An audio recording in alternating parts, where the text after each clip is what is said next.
नमस्कार दोस्तों, आपका इस वीडियो में स्वागत है। दोस्तों, आज हम आपकी कक्षा 7वीं का हिंदी का अध्याय पाठ 5 जिसका नाम है पोठी, उस अध्याय को शुरू करने जा रहे हैं। तो दोस्तों, इस अध्याय को शुरू करने से पहले ये जान ले कि इस अध्याय के बारे में किसने लिखा, जिसका नाम था वॉल्टर भेंगरा तरुण। ये दोस्तों, ये जानते हैं कि इस वीडियो में हम लोग क्या पढ़ेंगे। दोस्तों, इस अध्याय में हम लोग इस अध्याय का भूमिका और इस कहानी जो इस अध्याय में कहानी समझाई जाएगी उसको विस्तार से समझेंगे। तो भूमिका में हम लोग इस कहानी में क्या चर्चा की गई है उसके बारे में जानते हैं, एक छोटे से पैराग्राफ के माध्यम से। तो दोस्तों, इस कहानी में झारखंड के ग्रामीण जीवन का चित्रण है।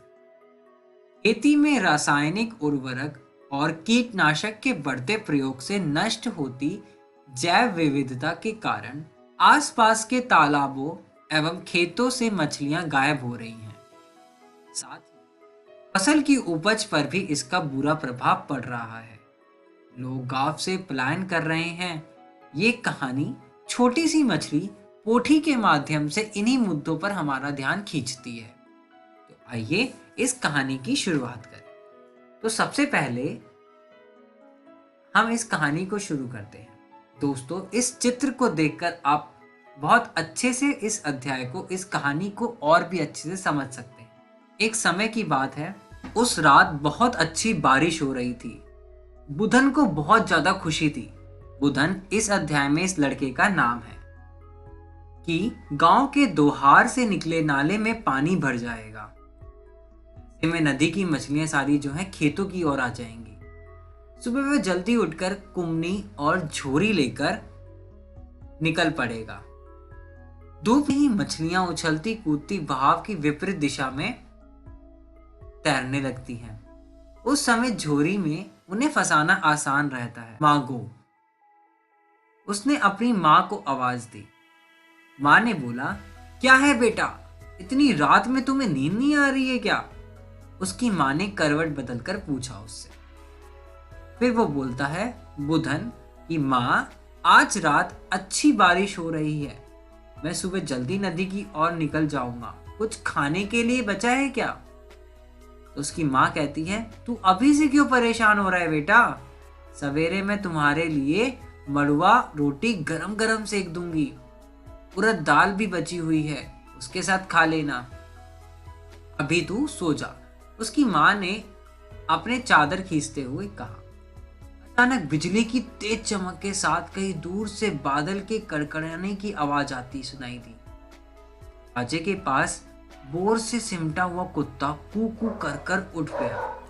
जब किसी ने उसको पुचकारा नहीं तो वह फिर से अपनी जगह जाकर सिकुड़ कर सो गया। उसके बाद मंगल के शहर के चले जाने के बाद, दोस्तों, अब ये मंगल कौन है? मंगल और बुधन दोनों आपस में दोनों भाई हैं। तो मंगल जो है वो बुधन का भाई है। मंगल के शहर से चले जाने के बाद बुधन बहुत अकेला हो गया था। सारा काम उसे ही करना पड़ता था। उसके रहते उसे कभी भी किसी तरीके की चिंता नहीं होती थी। जो भी करना होता था मंगल दादा ही करते थे। जब मदद की जरूरत होती थी तब वह बुधन को आवाज देते थे।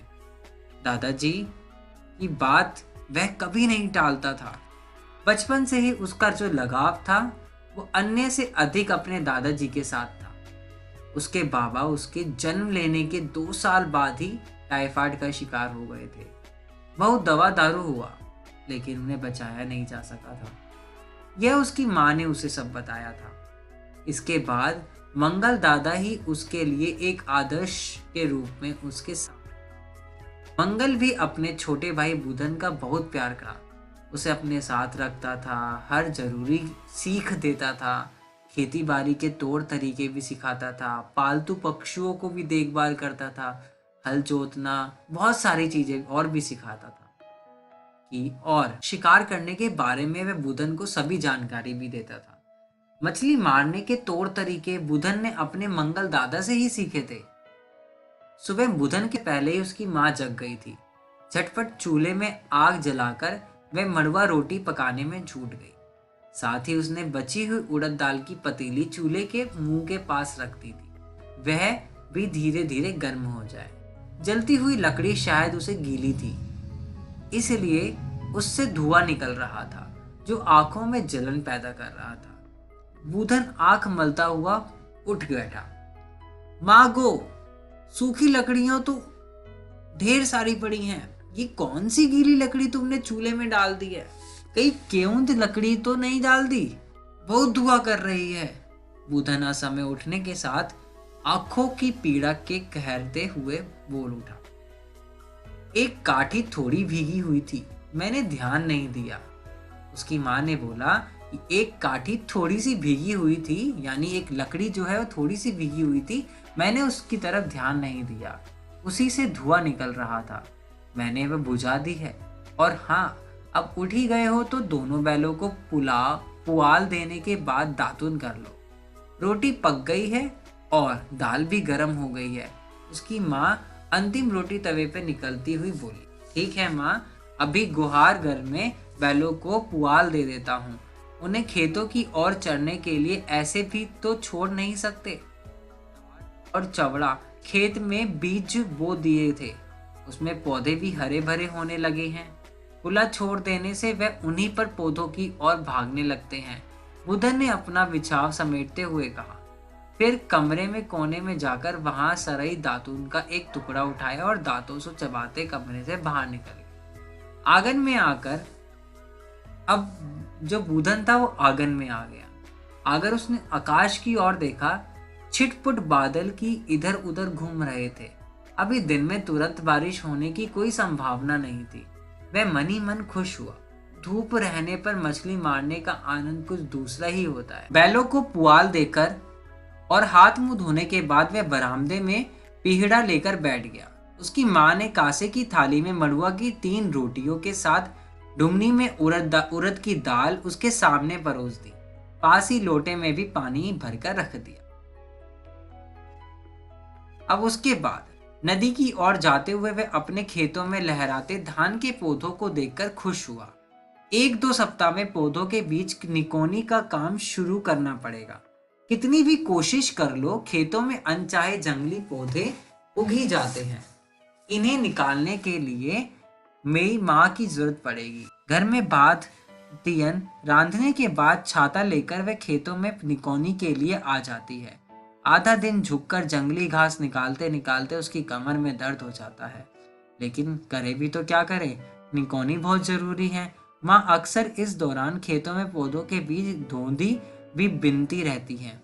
जब भी माँ को निकोनी के लिए जाती हैं, घोंगी जरूर लेकर आती हैं। फिर उन्हें उबालकर बेल पेड़ के कांटे में निकाल लेती हैं। नदी के मुहान पर पहुंचने पर बूंदन जाल वाला झोरी निकालकर दोहर की ओर से आने वाले नाले में डालता और फिर उसे उठा लेता। हर बार 10-15 पोठी मछलियां झोरी में फंस जाती। देखिए, ये इसने निकाला और इस तरीके से उसने सारी मछलियां इसने पकड़ ली। तो हर बार में उसके पास 10 से 15 मछलियां निकल जाती हैं। इस मछलियों का नाम है पोठी। उन्हें बांध से बनी टोकरी में वह भरता रह जाता। क्योंकि पिछली रात जोर से बारिश हुई थी, इसलिए पानी मटमैला हो गया था। इसलिए पानी के अंदर वह देख नहीं पा रहा था कि अंदाजे से कि वह अपना जाल डालता और मछलियां फंसने पर उत्साहित होकर उल्लसित होता। उसका कुत्ता भोलू एक टिटहेरी के पीछे भौंकता हुआ दौड़ा। दरअसल बूधन ने जाल में मछलियों के साथ फंसे मेंढक के बच्चे को भी दूर फेंक दिया था। टिटहेरी ताक में थी, वह उसकी ओर झपट पड़ी। भोलू ने समझा बूधन की मछली चिड़िया ले भाग रही है। वह उसके पीछे भागता हुआ गया। 1-8 घंटे तक मछली मारने के बाद बूधन घर की ओर लौट पड़ा। पोठी मछलियों में उसकी आधी टोकरियां भर गई थी। पहले तो गरई और अन्य छोटी मछलियां भी मिल जाती थी, लेकिन अब मछलियां भी कम आने लगी थी। इसके पीछे एक ही बड़ा कारण था। गांवों में किसान अपने खेतों में लगी फसल के लिए गोबर और घास आदि से बनी खाद ही डाला करते थे, लेकिन अच्छी पैदावार बढ़ने के नाम पर खाद यूरिया और सल्फेट का प्रचार प्रसार किया जाने लगा। तो गांव के लोगों ने गोबर खाद की जगह ये चलानी खाद डालना आरंभ कर दिया। धान के पौधों को कीट पतंगों से बचाने के लिए पहले गांव के लोग नीम, सिंधुआरा और कमर और करम पेड़ की डालियां खेतों में गाड़ देते थे। लेकिन अब रासायनिक स्प्रे बाजार में मिलने लगे तो किसान इनका प्रयोग करने लगे। इसका विपरीत असर खेतों में पानी में पलने वाली मछलियां और अन्य जीव जंतु पर पड़ने लगा। छोटी मछलियों में बुदू मछली तो इन रासायनिक दवाओं को बर्दाश्त ही नहीं कर पाती। गेतू और गरई किसी तरह इन्हें सहन कर लेती हैं, लेकिन पोठी मछलियां इन दवाओं के कारण अब खेतों में तो बिल्कुल ही नहीं मिलती। नालों और नदी में ही पोठी मछलियां दिखाई देती है।